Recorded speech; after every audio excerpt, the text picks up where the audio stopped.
Assalamualaikum warahmatullahi wabarakatuh. Alhamdulillah wassalatu wassalamu ala Rasulillah. Kita akan masuk bulan Ramadan, bulan yang penuh dengan keampunan, bulan yang sangat istimewa untuk kita sebagai orang Islam. InsyaAllah untuk secara peribadi saya ada misi yang sangat personal dan sangat-sangat bermakna untuk saya, iaitu saya akan membedah semua keseluruhan 30 juzuk Al-Quran dan akan kongsikan ia secara percuma kepada anda yang menonton. InsyaAllah kita akan masuk pada satu juzuk yang paling penting dan paling indah, iaitu juzuk satu. Bila kita bercakap tentang juzuk satu ni, idea yang mengakar dalam juzuk satu adalah tentang penyerahan, tentang menyerah. Bayangkan kita dalam satu perjalanan, kita nak masuk ke dalam memahami Al-Quran. Kemudian kita masuk ke dalam surah Al-Fatihah, kemudian kita diberikan banyak pengetahuan dan juga kefahaman yang sangat asas tentang agama. Dalam surah Al-Fatihah kita belajar Allah nak kenalkan kepada kita satu Tuhan yang berbeza daripada apa yang pernah kita bayangkan. Allah kata, Tuhan yang kamu akan kenal ini adalah Tuhan yang kamu kena ungkapkan terima kasih kepadanya. Maka kita mengungkapkan Alhamdulillah. Tapi Allah tak bagi lagi sebab kenapa kita kena ucapkan Alhamdulillah sebelum kita mengungkapkan Alhamdulillah. Allah bagi sebab selepas kita mengucapkan Alhamdulillah. Maka sebab yang pertama, Rabbil Alamin. Kenapa kamu kena berterima kasih kepada Allah? Kenapa kita kena berterima kasih kepada Allah dan memuji Allah? Kerana Allah adalah mentadbir keseluruhan yang kita jalani pada hari ini. Rabb ni ada banyak maksud. Ada maksud mentadbir, memimpin, menguruskan, memastikan agar keadaan itu tidak rosak. Tolong settlekan banyak masalah kecil kita. Tolong susun atur semua urusan hidup kita. Semua adalah Rabb. Sebab pertama kita kena mengucapkan Alhamdulillah adalah kerana Tuhan itu menguruskan semua episod-episod dan juga susun atur takdir hidup kita. Yang kedua, dalam keadaan Allah memperkenalkan Tuhan sebagai Tuhan yang mentadbir keseluruhannya, Allah juga memperkenalkan Allah sebagai Tuhan yang memberikan sesuatu kepada kita, iaitu cinta. Maka sebab yang kedua adalah Ar-Rahman dan juga Ar-Rahim. Ada cinta yang Tuhan bagi dan ada cinta yang kena berikan kepada orang lain. Maka Ar-Rahman adalah cinta yang kita berikan kepada orang lain dan Ar-Rahim adalah cinta yang Tuhan berikan kepada kita sebagai orang Islam secara khusus. Sebab tu ada dua, Ar-Rahman dan juga Ar-Rahim. Kita dah tahu dah Tuhan macam mana. Kita dah dapat sesuatu daripada Tuhan dan sekarang ni kita nak kena tahu, kita nak kena ke mana. Maka Allah berikan kita destinasi. Maliki Yaumiddin. Tahulah kita bahawa pada akhirnya kita akan sampai ke satu hari di mana kita akan diperhitungkan dan semua amalan kita akan diberikan ganjaran. Tapi kita nak kena buat apa? Allah berikan kepada kita iyyaka na'budu wa iyyaka nasta'in. In the meantime, along the process, kita kena belajar menjadi hamba yang submit kepadanya dan kita kena belajar menjadi hamba yang terus berdoa kepada Allah SWT. 3 ayat pertama dalam surah Al-Fatihah adalah ayat yang berkaitan dengan tauhid.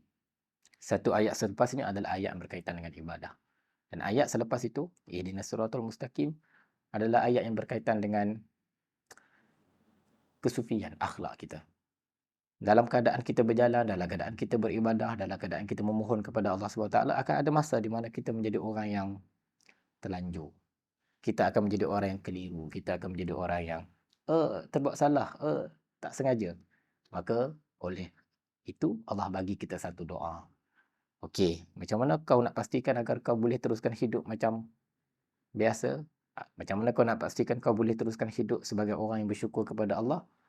Engkau kena seimbangkan ia dengan meminta petunjuk daripada Allah. Ihdinas siratal mustaqim. Mintalah jalan yang lurus. Kemudian dalam kita meminta tu kita kena kena kita kena minta apa? Maka Allah kata mintalah jalan yang lurus. Jalan yang macam mana tu? Jalan yang Allah berikan semua nikmat. So bila kita down, kita ingat balik an'amta alaihim. Semua yang telah aku beri ni. Kait balik dengan Alhamdulillah. Ketika mana Allah memberikan kita ungkapan Alhamdulillah. Ketika mana kita mengucapkan Alhamdulillah. Allah mengingatkan kita balik. Nikmat-nikmat yang telah pun kita dapat. Ingat balik apa yang telah kita dapat. Dan dalam keadaan itu kita kena berjaga-jaga. Ada 2 jalan yang harus kita berjaga-jaga. Pertama kata Allah, ghairil maghdubi alaihim. Yang kedua kata Allah, waladhdallin. 2 kumpulan yang paling kita kena say no, yang paling kita kena berjaga-jaga agar kita tak termasuk dalam kumpulan itu. Satu kumpulan yang Allah marah pada mereka. Satu lagi kumpulan yang perlahan-lahan menjadi orang yang sesat dan menyesatkan. Surah Al-Fatihah ni amazingnya adalah dia telah pun define keseluruhan Al-Quran. Semua surah yang kita belajar selepas ini, yang akan kita masuk dan akan kita faham selepas ini. Surah Al-Baqarah, surah Ali Imran, surah An-Nisa sampailah surah An-Nas. Semuanya akan relate back kepada surah Al-Fatihah sebagai surah yang paling dasar dan juga yang paling asas. As if, kalau kita baca surah Al-Fatihah, kita bukan pergi berubah daripada surah Al-Fatihah ke surah Al-Baqarah. Kita akan pergi ke dalam surah Al-Fatihah. Surah Al-Fatihah adalah pintu. Kita buka dan kita pergi menjelajah ke dalamnya. Surah Al-Baqarah, kita akan belajar tentang ghairul maghdubi alaihim, golongan-golongan Yahudi yang akan sangat dibenci dan dimurkai oleh Allah. Surah Ali Imran, kita akan belajar tentang golongan Nasrani, golongan-golongan yang sesat. Kemudian kita akan belajar tentang manusia-manusia yang ada di dalam keseluruhan sepanjang Al-Quran. Semua yang kita akan belajar selepas ini, semuanya akan berada di bawah payungan surah Al-Fatihah. Kemudian kita dah faham surah Al-Fatihah. Wish, menariknya. 3 ayat pertama tentang tauhid, seterusnya ayat tentang ibadah, kemudian ayat tentang akhlak. Kita rasa kita dah faham agama, kita rasa kita dah faham semuanya. Masuk surah seterusnya Allah kata Alif Lam Mim. No. Kita tak faham, kita tak tahu apa-apa. Kerana Alif Lam Mim adalah ayat yang kita tak tahu apa-apa pun. Tak semua orang tahu, ulama pun tak tahu, semua orang tak dapat nak define, tak dapat nak terjemah, tak dapat nak faham, nak maksudkan ayat ini, huruf ini maksudnya apa. Maka kita menjadi hamba yang patah balik. Allah tak mengajar kita menjadi hamba yang cukup selesa dengan apa yang kita tahu. Allah mengajar kita menjadi hamba yang adabnya adalah menyerah kepada Allah Subhanahu Wa Taala. Maka Alif Lam Mim kita pun, aku sebenarnya banyak lagi yang tak tahu. Yang Tuhan bagi tahu tadi adalah yang Tuhan izinkan. Siapalah aku kalau aku nak tahu macam-macam, dan siapalah aku kalau aku merasa bangga dengan apa yang aku tahu. Maka selesai latihan kepada otak, Allah latih kita kepada adab, akhlak kita. Merendahlah kita. Dan Alif Lam Mim, pandangan saya lah, adalah center of everything dalam surah Al-Baqarah. Kalau kita perasan dalam surah Al-Baqarah ataupun dalam juzuk 1, kita akan belajar tentang Nabi Adam. Nabi Adam tak boleh menjadi orang, Nabi yang mengaku salah dan juga memohon ampun daripada Allah kalau dia tidak menjadi hamba yang menyerah. Aku serah diri aku, maka Allah ampunlah aku. Allah hukumlah aku macam mana sekalipun. Nabi Musa tak boleh menjadi hamba yang mendapat macam-macam daripada Allah, kesabaran, ketabahan untuk deal dengan Bani Israel kalau dia tak menyerah kepada Allah Ta'ala. Nabi Ibrahim, bapa semua Nabi yang kita akan belajar dalam surah Al-Baqarah, takkan mampu untuk kita belajar sesuatu daripada Nabi Ibrahim kalau Nabi Ibrahim tu berterusan tidak menyerah kepada Allah. Alif Lam Mim, daripada 3 huruf kita belajar tentang penyerahan. Daripada 3 huruf kita belajar tentang berserah, tentang kekalahan, tentang sesuatu yang kita tak perlu mencari jawapan kerana kita sudah sedia menjadi hamba yang penuh dengan keterbatasan. Maka kita submit, kita surrender, kita okeylah apa yang Tuhan nak buat kat kita, buatlah kerana kita hanyalah hamba yang berjalan di atas lembaran tadi. Dan perlahan-lahan kita pick up the process. Alif Lam Mim is the center of juzuk ni. Kita belajar tentang penyerahan daripada Alif Lam Mim. Kita belajar tentang menjadi hamba yang terbatas daripada segala kemampuan daripada Alif Lam Mim. Kita belajar daripada Nabi Ibrahim tentang penyerahan walaupun kita penuh dengan keraguan daripada Alif Lam Mim.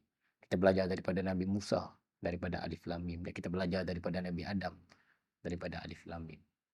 Episod yang paling penting dalam juzuk 1 adalah penyerahan. Ibaratnya bila kita dah masuk ke dalam perjalanan memahami Al-Quran, memaknai Al-Quran, Allah nak ajar kita untuk faham agama. Center agama adalah Ar-Rahman Ar-Rahim, Maliki Yaumiddin, Alhamdulillahirabbil alamin. The gratitude, the foundation is the gratitude, the love and the submission. Faham semua nak agama, mulakanlah perjalanan kamu sebagai hamba yang menyerah.